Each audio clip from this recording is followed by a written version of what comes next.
నేటి ఈనాడు దినపత్రిక ముఖ్య వార్తలు మీకోసం. రాజధాని అమరావతి నిర్మాణానికి మరో 16,000 కోట్ల రుణం రాబోతున్నట్లు ప్రభుత్వం తెలిపింది. సీఎం చంద్రబాబు అధ్యక్షతన హాడ్కో మరియు కేఎఫ్డబ్ల్యూ బ్యాంకులతో సంప్రదింపుల నిమిత్తం ఈ విషయం కొలిక్కి వచ్చింది. మరో 15-25 రోజుల్లోనే ఈ విషయంపై పూర్తి స్పష్టత వస్తుందని సీఎం కార్యాలయం తెలియజేసింది. రాష్ట్ర వ్యాప్తంగా ఉన్నటువంటి రహదారులన్నీ మరమ్మతులు చేపట్టాలని, వాటిలో ఎలాంటి నిర్లక్ష్యం వహించినా సహించేది లేదని, కాంట్రాక్టర్లను బ్లాక్ లిస్టులో పెట్టేందుకు కూడా వెనుకాడబోమని సీఎం చంద్రబాబు అధికారుల సమావేశంలో తెలియజేశారు. రాష్ట్ర రహదారులలో కూడా టోల్ గేట్లు ఏర్పాటు చేసే విషయంపై సమాలోచనలు చేస్తున్నట్టు తెలియజేశారు.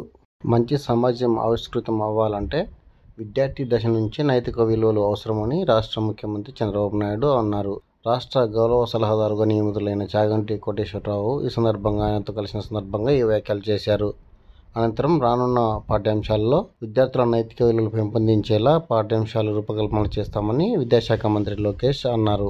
పర్యాటక రంగంలో మరిన్ని మౌలిక వసతుల కల్పన ద్వారా ఉద్యోగ ఉపాధి అవకాశాలు కల్పించేందుకు వీలు కలుగుతుందని రాష్ట్ర ఉప ముఖ్యమంత్రి పవన్ కళ్యాణ్ అన్నారు. ఈ సందర్భంగా మంత్రులతో సమావేశమైన ఆయన రాష్ట్రంలో పర్యాటక రంగాన్ని మరింత అభివృద్ధి చేస్తామని, అందుకు గాను మౌలిక వసతులు విస్తృతంగా అభివృద్ధి చేస్తామని, పర్యాటక ప్రాంతాల వివరాలను సినిమాల ద్వారా, ప్రత్యేక రవాణా సదుపాయాలు కల్పించడం ద్వారా మరింత విస్తృతంగా ప్రచారం చేయొచ్చని ఈ సందర్భంగా ఆయన తెలియజేశారు.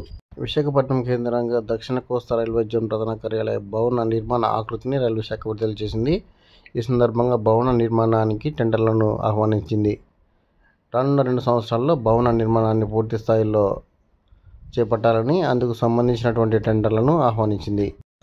పాఠశాలల సిలబస్లో చట్టాలపై అవగాహన కల్పించే పాఠ్యాంశాలతో పాటు ఆత్మరక్షణ శిక్షణను తప్పనిసరి చేయాలంటూ సుప్రీంకోర్టులో పిటిషన్ దాఖలైంది. ఢిల్లీకి చెందిన గీతారాణి వేసిన ఈ పిటిషన్పై సుప్రీంకోర్టు ధర్మాసనం విచారణకు స్వీకరించింది. కాగా కేంద్ర రాష్ట్రాల యొక్క స్పందనను ఈ ధర్మాసనం కోరింది. పిటిషన్పై 4 వారాల్లోపు తమ స్పందన తెలియజేయాలని ఆదేశించింది. సామాజిక మాధ్యమాల్లో విచ్చలవిడిగా పోస్టులు పెట్టే వారిపై PD act prevention of dangerous activities చట్టం కింద కేసులు నమోదు చేస్తామని, సంవత్సరం వరకు బెయిల్ లేని కేసులు నమోదు చేసేందుకు ఈ చట్టం అనుమతిస్తుందని రాష్ట్ర కేబినెట్ తెలిపింది. సవరణ బిల్లుకు అసెంబ్లీ ఆమోదం తెలిపిన సందర్భంగా ప్రభుత్వం ప్రకటన విడుదల చేసింది. విచ్చలవిడిగా సోషల్ మీడియాలో పోస్టులు పెడితే అటువంటి వారిపై చట్టపరమైన చర్యలు తీసుకునేందుకు వెనుకాడబోమని, ఇప్పటికే కేసులు నమోదైనటువంటి అనేక మందిపై ఈ పీడీ యాక్ట్ నమోదవుతుందని తెలుస్తోంది. ప్రభుత్వ, ప్రైవేటు పాఠశాలలు, కళాశాలల్లో అగ్నిమాపక పరికరాలను ఏర్పాటు చేసేలా రాష్ట్ర ప్రభుత్వాన్ని ఆదేశించాలని కోరుతూ help the people charitable trust chairman హైకోర్టులో పిటిషన్ సమర్పించారు. ఈ నేపథ్యంలో సుప్రీంకోర్టు ఆదేశాల మేరకు విద్యాసంస్థల్లో బోధనేతర సిబ్బంది వివరాలను పోలీసు పరిశీలన చేసేలా ఆదేశించాలని కోరారు.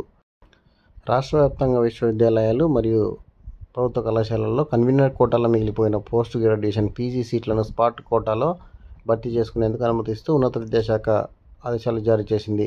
పీజీ సెట్ రాసినా రాకపోయినా, ఈ పరీక్షల్లో అర్హత సాధించకపోయినా స్పాట్ అడ్మిషన్ల కింద ప్రవేశాలు పొందవచ్చని పేర్కొన్నారు. ఈ స్పాట్ అడ్మిషన్ల కింద చేరిన వారికి ఫీజు చెల్లింపు, ఫీజు రీయింబర్స్మెంట్ ఉండబోవని ఆదేశాల్లో పేర్కొన్నారు.